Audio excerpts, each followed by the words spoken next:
गेल्या 2016 पासून आम्ही या व्यवसायात आहोत.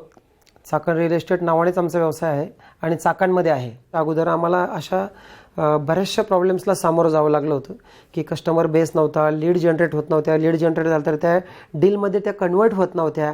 बरं, डीलमध्ये कन्वर्ट झाल्या तर ते पुढे जाऊन कॅन्सलेशन मोडवर डील जात होती, कॅन्सलेशन मोडवर जात होती आणि ओव्हरऑल या सगळ्या गोष्टींमुळे आमचा फायनान्शियल लॉस होत होता.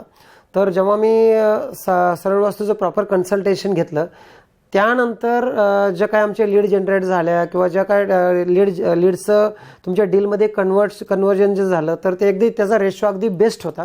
आणि ॲटलिस्ट आमचं तेव्हापासून असं माझं वैयक्तिक एक्सपिरियन्स आहे की ज्या डील माझ्या झाल्या आहेत ना तर त्यात 100% लीड्समधून 99% माझ्या लीड डीलमध्ये कन्वर्ट झाल्या.